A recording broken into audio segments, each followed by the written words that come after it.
O som abafado da televisão era meu único companheiro naquela noite. Uma voz artificial preenchendo o silêncio que se instalara em minha própria casa. Sentada na minha poltrona de veludo gasto, a mesma que por tantos anos foi o trono de onde eu assistia minha família crescer, eu tentava me concentrar nas imagens que piscavam na tela. Lá fora, a noite estava calma, mas dentro destas paredes, uma tempestade se formava sem que eu soubesse. O ar estava pesado, carregado de não ditos, e o corredor que levava ao quarto da minha filha parecia mais longo e escuro do que nunca. Eu me sentia como uma espectadora da minha própria vida, assistindo a uma peça de teatro em que meu papel havia sido reduzido a uma figurante silenciosa, sentada num canto do palco, esperando o pano fechar. De repente, um som mais nítido cortou o ruído da programação. Não era um grito, mas um sussurro carregado de veneno, vindo do quarto ao lado. Era a voz da minha filha, Cláudia. Uma mãe conhece cada inflexão na voz de um filho, a alegria, a tristeza e, neste caso, o desprezo. Meu coração, já acostumado a uma solidão serena, deu um salto doloroso. Inclinei-me para a frente, quase que instintivamente, como se meu corpo precisasse ouvir o que minha alma já temia. O murmúrio dela era acompanhado pela voz grave e concordante do meu genro, Ricardo. A conversa deles era um segredo compartilhado na intimidade do seu quarto. Um segredo que, pelas frestas da porta e pela fina espessura das paredes, estava prestes a me encontrar e a me destruir por completo. Então, as palavras vieram, claras e cortantes. Ela é apenas uma velha inútil e encostada, Ricardo. Não sei mais o que fazer com ela nesta casa. Velha, inútil, encostada. Cada palavra foi um golpe físico, um soco no estômago que me deixou sem ar. O controle remoto escorregou da minha mão e caiu no tapete com um baque surdo, o único som que ousei emitir. O mundo pareceu encolher, e as paredes da sala, que antes me davam uma sensação de refúgio, agora se fechavam sobre mim, esmagando-me com o peso daquelas 3 palavras. Elas ecoavam na minha cabeça, uma sentença proferida pela minha própria filha, a menina que eu embalei nos braços, a mulher por quem eu sacrifiquei tantos dos meus sonhos, sem jamais pedir nada em troca. Naquele instante de dor pura, uma memória me invadiu com a força de um relâmpago. Eu me vi no corredor frio de um hospital, o cheiro de desinfetante no ar, o rosto de Cláudia pálido e manchado de lágrimas. Os médicos haviam sido claros. Ricardo precisava de uma cirurgia de emergência, caríssima, ou não sobreviveria. E eu, sem hesitar um segundo, fui ao banco no dia seguinte e retirei uma parte considerável das minhas economias, o dinheiro que meu falecido marido e eu guardamos com tanto esforço. Entreguei o envelope nas mãos trêmulas da minha filha e pedi apenas uma coisa, segredo. Eu não queria que Ricardo se sentisse endividado, nem que o dinheiro se tornasse um problema. Eu só queria salvar a vida do homem que minha filha amava. A ironia era tão cruel que quase me fez rir. Eu, a velha inútil, a encostada, era a razão pela qual o marido dela ainda respirava, a razão pela qual a família deles não havia sido destruída pela tragédia. Meu silêncio, meu ato de amor incondicional, havia sido transformado em uma arma contra mim. Eles viviam sob o meu teto, na casa que eu e meu marido construímos com amor e suor, e o homem cuja vida eu paguei para salvar, agora concordava que eu era um fardo. A humilhação queimava em meu peito, uma chama que consumia não apenas meu orgulho, mas a própria essência do meu amor de mãe. Eu havia dado tudo, em silêncio, e em troca, recebia o mais profundo desprezo. As vozes no quarto ao lado diminuíram de volume, voltando a ser um murmúrio indistinto, mas o estrago já estava feito.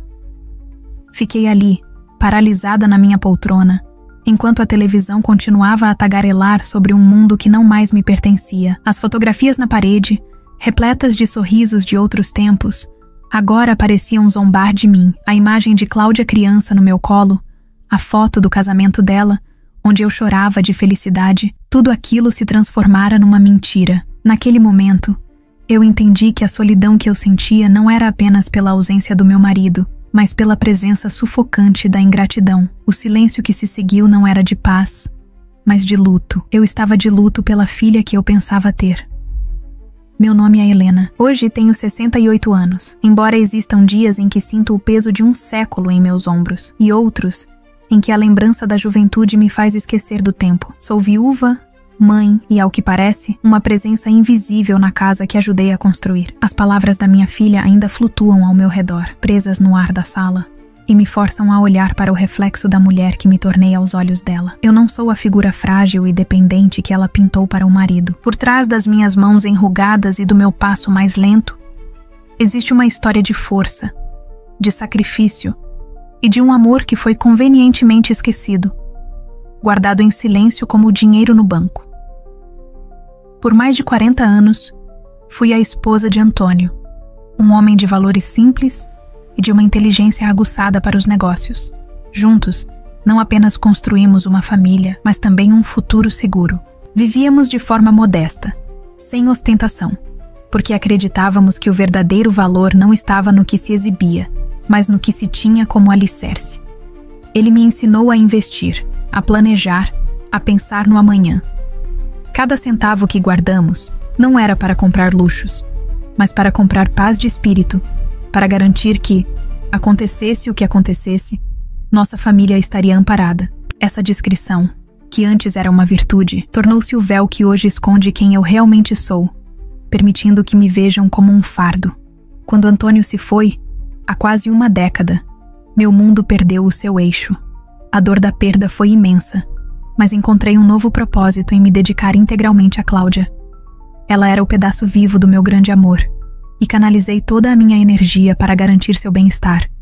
Seus sonhos se tornaram os meus, suas lutas, as minhas. Eu me tornei sua rocha, seu porto seguro, a mão que sempre estava estendida, fosse para oferecer um conselho ou para ajudar financeiramente, de forma discreta, quando as coisas apertavam. Fiz tudo isso por amor, um amor que me cegou para a pessoa que ela estava se tornando. Alguém que via meu apoio não como um presente, mas como uma obrigação. Eu sou, para todos os efeitos, uma mulher rica. Uma fortuna de 2 milhões de reais, acumulada ao longo de uma vida de trabalho e prudência, dorme tranquilamente em uma conta bancária que só eu conheço. Este não é um dinheiro de herança recebida, mas de sementes que eu e meu marido plantamos e regamos com disciplina. Ele era o porto seguro para a minha velhice e principalmente o legado final para a minha filha. A ironia é que, enquanto eles se preocupam com dívidas e planejam vender a minha casa para se aliviarem, a solução para todos os seus problemas está bem ao lado deles, na figura silenciosa que eles aprenderam a desprezar. Meu maior tesouro se tornou meu maior segredo e minha maior dor. Sempre me considerei uma mulher paciente. Aprendi com a vida que as melhores coisas florescem com o tempo e que a pressa raramente leva a bons lugares. Minha generosidade nunca buscou aplausos. Era um movimento natural do meu coração, como respirar. Quantas vezes preparei o prato favorito de Ricardo apenas para vê-lo comer em silêncio, de olho no celular? Quantas pequenas contas da casa eu paguei sem mencionar a ninguém, apenas para aliviar a carga sobre eles? Esses gestos, que para mim eram a mais pura tradução do amor, foram interpretados como atos de quem não tem mais nada para fazer, a rotina de uma velha, que apenas preenche seu tempo vazio. O que mais me fere não é a falta de gratidão, mas a solidão que ela provoca. É a sensação de ser uma fantasma na minha própria história. Eu os vejo passar por mim no corredor, e seus olhos me atravessam, como se eu fosse feita de vidro. Eles conversam sobre seus planos, seus problemas, suas vidas, e eu estou a apenas alguns metros de distância, mas é como se eu estivesse em outro continente. A dor da desvalorização é uma ferida que não sangra, mas que corrói a alma por dentro, transformando o amor que sinto em uma tristeza profunda e constante. O silêncio deles me grita que meu tempo já passou, que minha utilidade expirou. No passado, esta casa pulsava com a minha energia. Eu era o sol em torno do qual a família girava. Minhas decisões eram respeitadas, minha opinião buscada.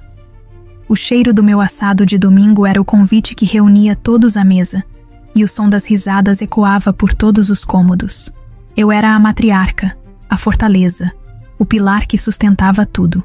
Hoje, sou tratada como um móvel antigo que eles não sabem como descartar. A mulher forte que administrava as finanças, que resolvia as crises, que curava os medos, foi substituída por essa imagem distorcida de uma idosa frágil e dependente. Uma sombra do que fui. Ainda assim, por baixo da mágoa, A resiliência que me guiou por toda a vida começa a despertar. A dor daquelas palavras, inútil e encostada, foi o choque que eu precisava para acordar de uma longa letargia. Eles podem ter esquecido quem eu sou, mas eu não esqueci. A mulher que enfrentou a perda, que criou uma filha sozinha e que silenciosamente salvou uma vida, ainda está aqui. A paciência que eles confundiram com passividade estava apenas observando, esperando. A ferida que eles abriram não vai me matar. Pelo contrário, está me lembrando da força que eu ainda guardo e do poder que sempre tive em minhas mãos. Essa sou eu, Helena, uma tapeçaria de memórias, de sacrifícios silenciosos e de uma força que foi subestimada. Uma mãe com o coração partido, mas com a espinha dorsal intacta. Esta é a minha história, ou pelo menos o começo do que preciso enfrentar. Se você já se sentiu invisível aos olhos de quem mais ama, ou se acredita que o verdadeiro valor de uma pessoa não pode ser medido pela sua utilidade, peço que se inscreva no canal e deixe seu comentário. Saber que há alguém aí fora que entende essa jornada me daria um pouco mais de força para dar os próximos passos. Minha filha, Cláudia, nem sempre foi essa mulher de olhar duro e palavras afiadas. Eu me lembro dela como uma menina cheia de sonhos, de riso fácil, que queria conquistar o mundo. Mas o mundo que ela quis conquistar era um de aparências, de status, de um padrão de vida que hoje ela e o marido não conseguem mais sustentar. Essa frustração a consumiu por dentro, transformando sua ambição em amargura. Ela me olha e não vê a mãe que a criou, mas sim um espelho de seu próprio fracasso. Um obstáculo financeiro. Sou a personificação do passado que a impede de ter o futuro que ela tanto deseja. Um futuro de luxo que ela acredita merecer. E essa crença a tornou cega para a gratidão e para o amor. A mudança dela não aconteceu da noite para o dia. Foi um processo lento e corrosivo, como a ferrugem que avança sobre o metal. Começou com pequenas coisas, uma impaciência com as minhas histórias repetidas, um suspiro de cansaço quando eu pedia ajuda com algo simples. Depois, vieram os comentários velados sobre as despesas da casa, sobre como tudo era grande e caro. Aos poucos, a filha carinhosa foi dando lugar a uma administradora ressentida do próprio lar. Cada gesto meu passou a ser interpretado da pior maneira, cada necessidade minha, um fardo a mais. Ela construiu uma narrativa em sua mente, onde eu era a âncora que a impedia de navegar para águas mais prósperas, e repetiu essa história tantas vezes que acabou se tornando a sua verdade. E então, há o Ricardo, meu genro, o homem cuja vida eu salvei. Eu o recebi em minha família de braços abertos, tratando-o não como um agregado, mas como o filho que nunca tive. No início, especialmente após o acidente, ele era a imagem da gratidão. Trazia-me flores, perguntava como eu estava, fazia questão de dizer que eu era sua segunda mãe. Eu acreditei nele, vi em seus olhos um respeito genuíno e uma bondade que me davam esperança de que ele seria uma influência positiva na vida de Cláudia, alguém que a lembraria dos verdadeiros valores. Eu o amei como a um filho, investi nele não apenas meu dinheiro, mas também minha afeição e minha confiança, esperando ter ganhado um companheiro para a minha filha. Mas a gratidão, quando não é regada pela memória, seca e morre. A influência de Cláudia e as constantes dificuldades financeiras foram minando o caráter de Ricardo. Ele, que antes me defendia, passou a ficar em silêncio durante as críticas da esposa. Depois, o silêncio se tornou concordância, expressa em um balançar de cabeça ou num olhar de cumplicidade para ela. A gratidão superficial que ele ainda demonstrava se resumia a frases vazias, ditas por hábito, enquanto suas ações provavam o contrário. Ele se tornou conivente com o desprezo, um parceiro na narrativa de que eu sou o problema. Talvez seja mais fácil culpar a sogra encostada do que admitir os próprios erros de gestão financeira e a ambição desmedida. Agora, eles têm um objetivo em comum, um plano que paira no ar como uma névoa densa. Querem que eu venda esta casa. Eles nunca dizem isso diretamente, claro, são muito mais sutis. Cláudia reclama do quanto a manutenção é cara. Ricardo menciona uma goteira no telhado que seria um absurdo consertar. Falam sobre como seria mais prático e moderno morar em um apartamento menor, mais perto do trabalho deles.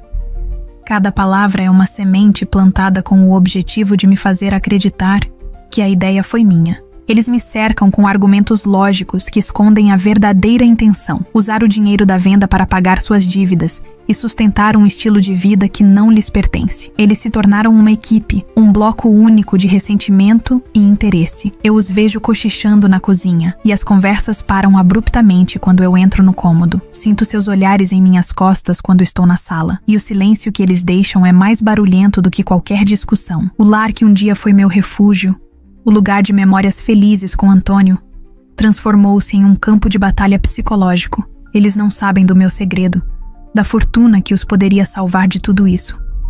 E é exatamente por não saberem que eles revelam suas verdadeiras cores, mostrando que, para eles, meu valor se resume ao teto que eu ofereço, um teto que eles estão desesperados para liquidar. Os dias se arrastam em uma névoa de tensão. O café da manhã é o momento mais difícil.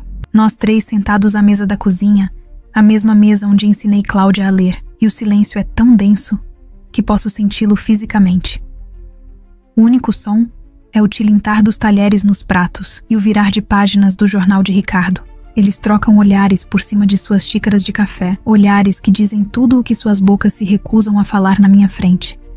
Eu me sinto uma intrusa na minha própria cozinha, uma convidada indesejada em um ritual matinal que já não me inclui. Pego meu pão e o como lentamente, focando no sabor para não ter que encarar a frieza que emana deles. Da janela da sala, eu observo o jardim. Lembro-me do dia em que plantei a roseira amarela com Antônio, nossas mãos sujas de terra, rindo sob o sol. Ele dizia que as rosas eram como o nosso amor.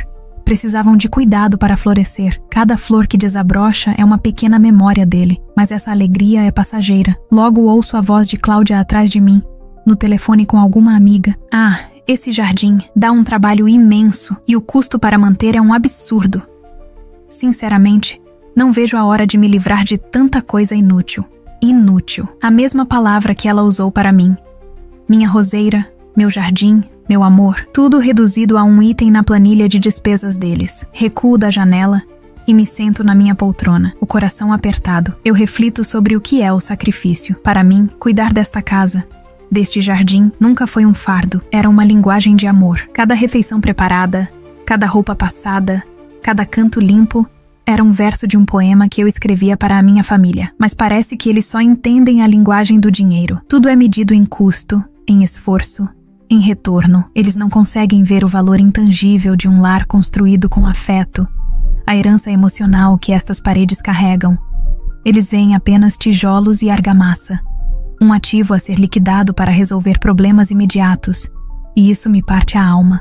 Ricardo, com sua falsa gentileza, tenta uma abordagem diferente. Ele se senta ao meu lado, um sorriso ensaiado no rosto. Sabe, Helena, eu estava pensando na sua segurança. Ele começa, o tom falsamente preocupado. Uma casa tão grande, com escadas, não seria mais fácil para a senhora um lugar menor? Um apartamento com porteiro, sem quintal para dar trabalho? Seria mais prático. Ouço cada palavra e reconheço a estratégia. Ele está pintando a venda da casa como um ato de cuidado para comigo, uma forma de me proteger. A rede está se fechando, e eles estão usando minha idade e meu bem-estar como isca para me atrair para a armadilha. A menção de deixar este lugar para trás aciona uma memória poderosa. Lembro-me de Antônio, já fraco em sua cama, segurando minha mão. Seus olhos, ainda brilhantes, encontraram os meus. Helena, me prometa uma coisa. Ele sussurrou com a voz rouca. Esta casa é o coração da nossa família, é o nosso castelo. Não há venda.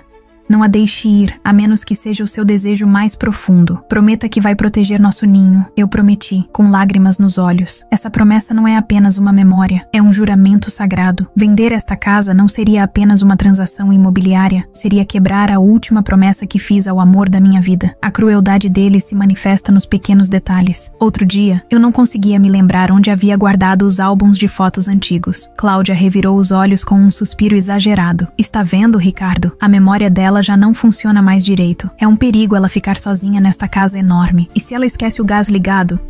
E se ela cai da escada? Ela falou como se eu não estivesse ali, como se eu fosse um objeto de discussão. Usar minha vulnerabilidade, a fragilidade natural da idade, como uma arma para justificar seus planos egoístas, foi uma das coisas mais dolorosas que ela já fez. Ela me quer fraca, me quer incapaz, para que sua decisão pareça um ato de misericórdia. Numa tentativa desesperada de resgatar um pingo de afeto, decidi cozinhar o prato favorito de infância de Cláudia. Um fricassê de frango cremoso, exatamente como ela gostava. O aroma encheu a casa, um perfume de nostalgia e de tempos mais felizes. Por um momento, me permiti ter esperança. Talvez o cheiro, o sabor, a memória afetiva pudessem quebrar a barreira de gelo que ela construiu ao redor do coração. Coloquei a mesa com o melhor serviço, acendi uma vela. Era um apelo silencioso, uma oferta de paz, um lembrete de que eu ainda sou a mãe dela, a mulher que conhece os segredos do seu paladar e da sua alma. A resposta foi um balde de água fria. Eles chegaram para jantar, e a única reação de Cláudia foi um breve que cheiro bom. Durante a refeição, ela mal tocou na comida, distraída com o celular, respondendo a mensagens com um sorriso que certamente não era para mim. Ricardo comeu apressadamente, falando sobre uma reunião estressante no trabalho. Ao final, "Estava bom, mãe", dito por cima do ombro, enquanto levava o prato para a pia. A comida feita com tanto amor se tornou apenas mais uma tarefa cumprida. O calor do forno não foi capaz de aquecer a frieza daquela mesa. A noite mais difícil foi quando Ricardo, lamentando-se sobre uma conta inesperada, soltou a frase que me perfurou como uma faca. "Nossa, e amor, ainda bem que conseguimos aquele empréstimo para a minha cirurgia, né? Se não fosse o banco, eu nem sei o que teria sido de nós." Ele disse isso com tanta naturalidade, como se fosse a verdade absoluta. Tive que morder o lábio inferior com força para não gritar. Eu estava ali, a poucos metros, a verdadeira banco que o salvara, e tive que ouvir aquela mentira, aquela ficção que eles criaram para apagar a minha importância. E talvez para aliviar o peso de uma gratidão que eles não queriam carregar. A pressão aumentou. Cláudia começou a deixar contas de luz e de condomínio esquecidas sobre a mesa, com os valores altos circulados em caneta vermelha. Falava alto ao telefone com o gerente do banco, usando palavras como limite estourado e juros abusivos. Era tudo um teatro, uma encenação calculada para me encher de culpa e ansiedade. Ela queria que eu me sentisse responsável pela situação financeira deles, que eu visse a casa não como um lar, mas como a única solução para a angústia que ela fazia questão de exibir. Ela estava me manipulando para que eu mesma oferecesse o sacrifício que eles tanto cobiçavam. Mas algo dentro de mim começou a se recusar a ceder. Em silêncio, comecei minha própria resistência. Passei a cuidar do jardim com um afinco renovado, podando cada folha seca da roseira amarela. Lustrei a prataria antiga de minha mãe, que não via a luz do dia há anos. Consertei a dobradiça da porta do armário que rangia há meses. Eram pequenos atos, mas eram meus. Eram uma declaração silenciosa de que esta casa estava viva, que ela tinha uma guardiã e que eu não a entregaria à narrativa de abandono e decadência que eles tentavam impor. Cada tarefa era um ato de amor e de teimosia. Enquanto arrumava um armário antigo, encontrei uma pequena caixa com os primeiros desenhos de Cláudia. Um deles era da nossa casa, com 3 figuras de palito de mãos dadas. Eu, ela e Antônio. Lembrei-me de uma noite de tempestade, quando ela, com uns 5 anos, correu para o nosso quarto, chorando de medo dos trovões. Eu a abracei e disse: "Não tenha medo, minha filha. Dentro desta casa, você sempre estará segura. É a nossa fortaleza. Pensar que a menina que buscou refúgio nestas paredes é a mesma mulher que agora quer derrubá-las para construir seus castelos de areia é uma traição que transcende a ingratidão. Essa batalha silenciosa me isolou do mundo. Eu costumava receber minhas amigas para um café à tarde, mas agora sinto vergonha. Vergonha da atmosfera pesada, do desprezo mal disfarçado nos olhos da minha filha. Então, parei de convidá-las. Passo horas na janela da sala, observando a vida lá fora, os vizinhos passeando com seus cachorros, as crianças brincando na rua. Sinto-me como uma prisioneira em uma torre de ouro, ou melhor, em uma torre de memórias, vigiada de perto por meus 2 carcereiros, que esperam pacientemente pela minha rendição. A solidão agora é minha companheira mais fiel. Ontem à noite, depois de mais uma indireta de Cláudia sobre pessoas apegadas ao passado que não serve para nada, algo mudou em mim. A dor, que era líquida e se espalhava pelo meu corpo, começou a se solidificar. Transformou-se em uma pedra de resolução no centro do meu peito. Eu percebi que meu silêncio, que eu acreditava ser uma demonstração de amor e paciência, foi, na verdade, o que permitiu que o desrespeito florescesse. Manter minha promessa a Antônio e, mais importante, resgatar minha própria dignidade, exigiria mais do que cuidar de rosas e lustrar prata. Exigiria a ação. Mais tarde, quando a casa finalmente mergulhou na escuridão e no silêncio, fui até minha escrivaninha. Não para chorar, mas para planejar. Abri a gaveta que guardava meus documentos mais importantes. Retirei um extrato bancário recente, e um antigo caderno de telefones. A mulher que eles pensam que está se apagando lentamente estava, na verdade, começando a traçar um plano de fuga. A tristeza estava dando lugar a uma energia fria e focada. Eles subestimaram a velha inútil e encostada, e estavam prestes a descobrir o quão caro esse erro lhes custaria.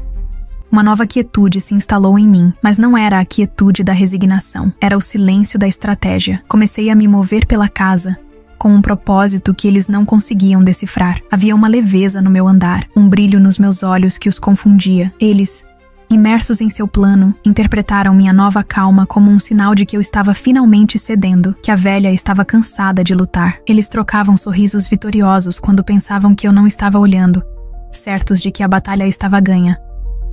Mal sabiam eles que eu não havia me rendido. Pelo contrário, eu estava apenas preparando minhas armas para a guerra que eles mesmos declararam. Durante um jantar particularmente tenso, Cláudia desabafou sobre uma nova dívida, reclamando em voz alta sobre como era impossível sair do buraco. A injustiça ferveu dentro de mim. A solução para todos os problemas dela estava na ponta da minha língua. Abri a boca, pronta para dizer: filha, pare com isso, eu posso resolver tudo, mas me calei no último segundo. Vi o brilho da ganância em seus olhos enquanto ela falava, e entendi. Revelar meu segredo agora seria como dar um banquete a quem não merece nem as migalhas. Meu dinheiro não compraria a gratidão dela, apenas a calaria temporariamente. A verdade era minha arma mais poderosa, e eu não a desperdiçaria. Comecei a fazer ligações secretas. Trancava-me no meu quarto ou ia para o fundo do quintal, perto da minha roseira, com o celular em mãos. Falava baixo, mas a urgência em minha voz era clara. Palavras como documentação, procuração e transferência imediata flutuavam no ar. Uma vez, Cláudia passou pelo corredor e me ouviu mencionar o nome de um bairro nobre da cidade.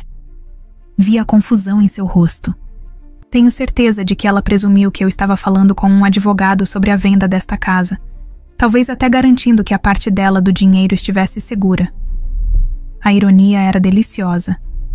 Ela pensava estar um passo à frente, quando, na verdade, estava olhando na direção completamente errada. Numa terça-feira ensolarada, anunciei que iria passar a tarde com uma velha amiga que não via há tempos. Era a desculpa perfeita.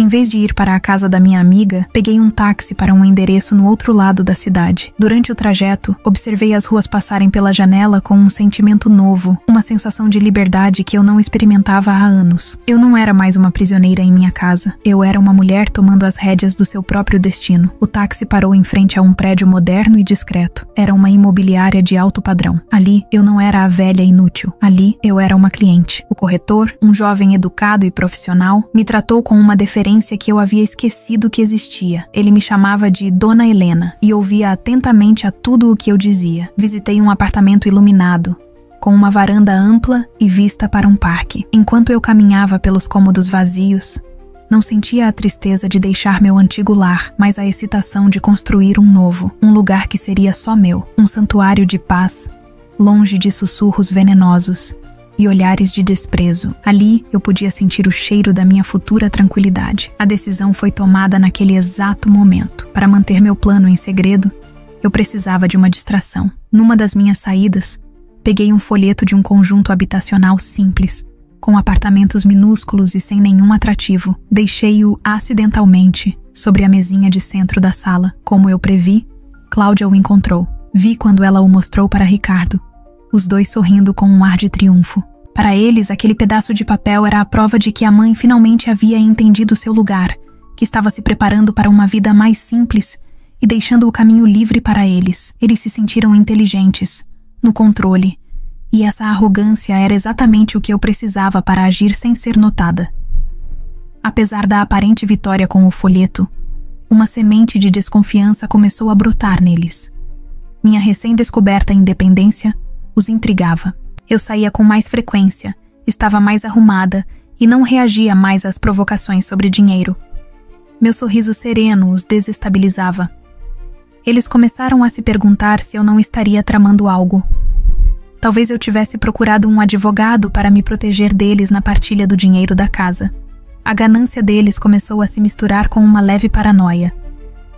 O silêncio da minha dor Era algo que eles entendiam, mas o silêncio da minha força era um idioma estrangeiro que os assustava profundamente. A verdade está na soleira da porta, pronta para entrar e mudar tudo para sempre.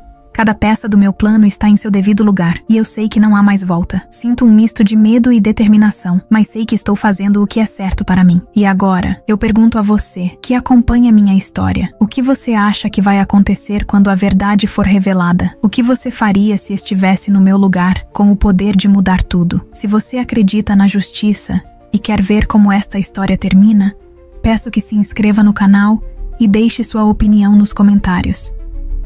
Sua voz me dá coragem para enfrentar o que está por vir.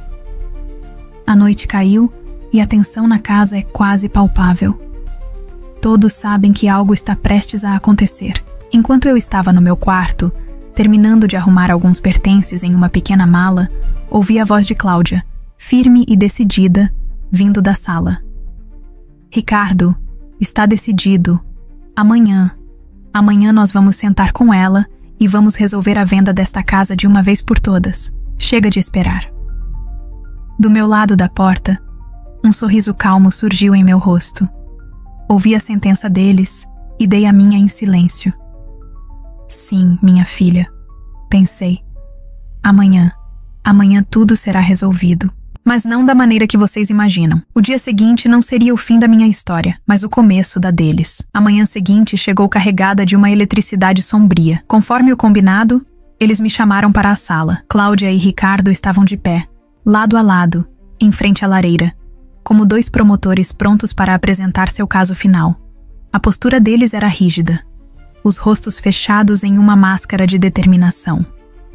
Mãe, sente-se. Precisamos ter uma conversa séria e definitiva, disse Cláudia, apontando para a minha poltrona. Caminhei lentamente, sem pressa, e me acomodei no meu lugar de sempre. Senti o veludo gasto sob meus dedos e respirei fundo. O medo havia se dissipado completamente, dando lugar a uma clareza fria. Eu não era a ré, eu era a juíza. Cláudia iniciou o ataque, sua voz soando ensaiada e impaciente. Ela listou todos os argumentos que eu já conhecia de cor.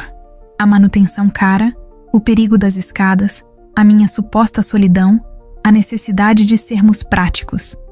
Ricardo intervinha com acenos de cabeça e comentários de apoio, falando sobre a oportunidade única de vender por um bom preço, sobre como isso nos daria a todos um alívio financeiro. Era uma ofensiva coordenada, uma avalanche de palavras projetada para me soterrar, para me fazer sentir pequena, irracional e culpada. Eles falavam sem parar, não para me convencer, mas para me vencer pela exaustão, certos de que sua lógica era inquestionável. Deixei que falassem até o fôlego deles acabar. Quando um silêncio expectante preencheu a sala, eles me olharam, esperando minha capitulação, minhas lágrimas ou minha resignação. Em vez disso, levantei uma das minhas mãos, num gesto simples, mas que os calou imediatamente. Eu já ouvi o suficiente, disse eu. Minha voz não era alta nem trêmula, era calma, firme e carregada de um peso que eles nunca tinham ouvido antes. A surpresa em seus rostos foi instantânea. A dinâmica de poder na sala mudou naquele exato segundo. Eles esperavam uma ovelha indo para o abate, mas encontraram uma leoa que havia apenas despertado. Olhei primeiro para Cláudia, depois para Ricardo, e então proferi as palavras que selariam nosso destino. Esta casa não está à venda. A frase pairou no ar, simples e irrefutável. A confusão no rosto de Cláudia rapidamente se transformou em fúria. O quê? Como assim não está à venda? Você não pode decidir isso sozinha. Nós precisamos do dinheiro. Que egoísmo, mãe. Depois de tudo o que fazemos por você, é assim que nos agradece? Pensando apenas em você e nas suas velharias. Ela explodiu, a voz subindo de tom a cada palavra, a máscara de filha preocupada finalmente caindo por completo. Foi então que ela usou as palavras que se tornaram o meu gatilho, a minha libertação. Você não entende a nossa situação porque você é só uma velha inútil e encostada. Uma encostada que não faz ideia do sacrifício que é manter você aqui. A palavra ecoou, mas desta vez não me feriu. Ela me deu força. Levantei-me da poltrona, lenta e deliberadamente, sentindo cada vértebra se alinhar. Encostada? Repeti, a voz perigosamente suave. Virei-me para meu genro, que tentava se encolher no sofá. E você, Ricardo? Você concorda com isso? Você, de todas as pessoas, acha que eu sou uma encostada? Ele gaguejou, incapaz de formular uma resposta. Mas eu não precisava dela. Continuei, minha voz cortando o ar como vidro. Houve um tempo em que o meu dinheiro não era o de uma encostada. Era o dinheiro que pagou cada centavo da cirurgia que salvou a sua vida. Os 150 mil reais que vocês disseram ao mundo que conseguiram com um empréstimo no banco. Fiz uma pausa, deixando a informação penetrar. Não houve empréstimo, Ricardo. Não houve banco. Fui eu quem pagou para que você continuasse vivo. O silêncio que se seguiu foi o som mais alto que eu já ouvi, o som de um mundo inteiro desmoronando. Eles me encaravam, pálidos, mudos, como estátuas de gesso. Era um momento. Caminhei até a minha escrivaninha, abri a gaveta e retirei o envelope pardo que guardava a minha verdade. Voltei para o centro da sala e, sem uma palavra, coloquei 2 papéis sobre a mesa de centro. O primeiro era o recibo detalhado do hospital, com a prova da transferência bancária feita da minha conta. O segundo era um extrato recente. E quanto a eu ser uma velha inútil, disse eu, a voz firme como uma rocha, enquanto meu dedo indicador pousava sobre o saldo final no papel. Talvez isso aqui mude a opinião de vocês. A reação deles foi exatamente como eu imaginei. Cláudia pegou o extrato com as mãos trêmulas. Seus olhos correram pela página e se arregalaram. A cor sumiu de seu rosto. Ela olhou do papel para mim e de mim para o papel, a boca aberta em um O de puro choque. Ricardo se inclinou para ver e seu corpo pareceu murchar. Ele afundou no sofá, a mão na testa, como se tivesse levado um golpe físico. A revelação não era apenas sobre o dinheiro. Era sobre a enormidade da ingratidão deles, a estupidez de seus planos, a dimensão colossal do erro que cometeram. Eles não eram mais os agressores, eram devedores, moral e financeiramente. Finalmente, olhei para os dois, não com raiva, mas com uma tristeza profunda e resoluta. Eu não escondi este dinheiro por maldade ou por capricho. Falei, minha voz agora mais suave, mas ainda firme. Eu o guardei por amor, como uma última proteção para a minha filha. E vivi em silêncio, observando, esperando por um vislumbre de gratidão, por um sinal de que vocês se lembravam do que realmente importa. Fiz uma pausa e concluí, selando a minha vitória e a minha liberdade. Eu nunca fui uma vítima nesta casa. Eu estive no controle o tempo todo, ciente de cada plano e de cada sussurro. A única coisa que eu não pude controlar foi o que havia, ou o que faltava no coração de vocês. O silêncio que se abateu sobre a sala era mais pesado do que qualquer palavra que já havíamos trocado. Cláudia e Ricardo permaneceram imóveis, afogados em uma vergonha que era palpável no ar. Vi minha filha desmoronar, não com o pranto de arrependimento, mas com o choro silencioso e amargo da humilhação. Ricardo mantinha a cabeça entre as mãos, incapaz de me encarar. Naquele momento, eu não senti triunfo, nem prazer na vingança. Senti apenas uma tristeza profunda pela família que fomos e que nunca mais seríamos. A verdade que eu guardei por tanto tempo finalmente os libertou da ignorância, mas os aprisionou para sempre na cela da sua própria ingratidão. O castelo de mentiras deles havia ruído, e os escombros eram a nossa relação. Foi então que eu dei a notícia final, a consequência de todos os seus atos. Eu não vou vender esta casa, comecei, a voz tranquila. Ela guarda a alma do pai de vocês e as memórias de uma felicidade que um dia foi real. Mas eu também não vou mais morar aqui. Vi o lampejo de confusão nos olhos de Cláudia. Eu comprei um novo apartamento, um lugar para mim. A mudança será feita até o final da semana. A revelação caiu sobre eles como a última pá de terra sobre um caixão. Eles não só não teriam o dinheiro da venda, como também perderiam a presença que eles tanto desprezaram, mas da qual, de forma doentia, dependiam. A reação deles foi a prova final de tudo. O desespero que tomou conta do rosto de Cláudia não era de quem perdeu a mãe, mas de quem perdeu a sua última rede de segurança. Não, mãe, espere, ela sussurrou, a voz embargada, mas a súplica era por ela, não por mim. Ricardo levantou a cabeça, o rosto marcado por um pânico mudo.